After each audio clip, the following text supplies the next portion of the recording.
Hello and welcome back to Gale Raceway. I'm your host, the mayor, and I'm forklift certified.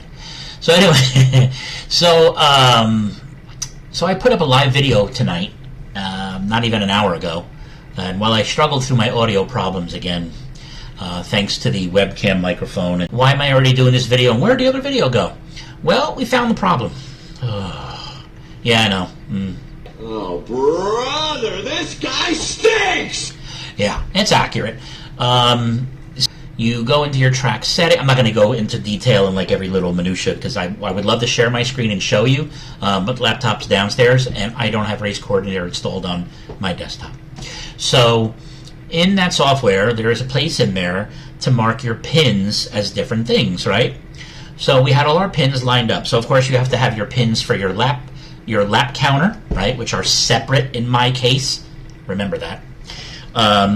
Then we have our pit in and pit out to stop for fuel. Remember that. So tonight during the live video, you guys heard me amongst complaining that, okay, let me disable all the lanes and I'll only enable lane 1, whatever lane 1 was. By the way, it wasn't blue. We figured it out. It was green. Anyway, so it goes green, pink, blue, red. So that's set up. And every time I ran through the start-finish line, as soon as I went through, it would say fuel started.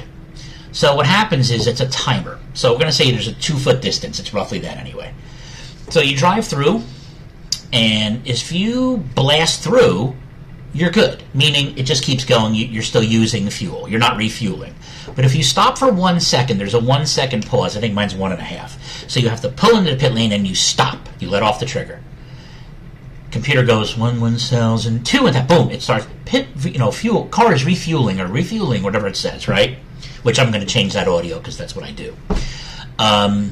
It refuels, and then when you leave the pit, it turns that off, meaning it stops refueling, and then you start using fuel as you drive and do more laps.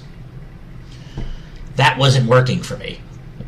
What it was doing in this setting was you can mark the pins to do different things in a different spot. Let me do it again. Oh, brother, this guy stinks! Right. So in the software, you tick a box and it says you can mark the pin as lap only or pit lane lap only, so you can combine the two.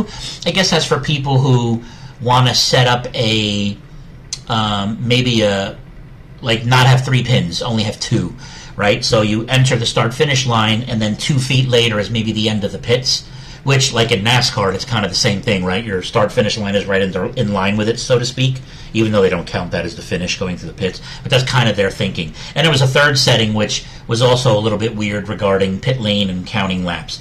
But that was it. As soon as I told Gino what my track was doing, he knew right away. He goes, go in there, it's in there, you'll find it. And as soon as I went in there, I altered the setting, applied it, and it didn't save. So aha moment right there. We said, okay, so there's my problem. We probably set it right from the very beginning, but it just never saved it. So guess what? Gale Force Raceway now has stop for refueling and caution flags. We're good to go. So now I can create some really cool races. I can make it so fuel is used at a faster rate or a slower rate. I can make it so So that's it. Maybe I'll do another video on that, but then again, maybe I won't. But I wanted to at least post the fix. That's probably full blast. All right, guys, I just wanted to share that with you. Thanks very much for tuning in. I appreciate you. Cheers. Hey, bros, what's going on? This is Cotton. Be sure to subscribe to my channel if you haven't already, because subscribing makes you feel good.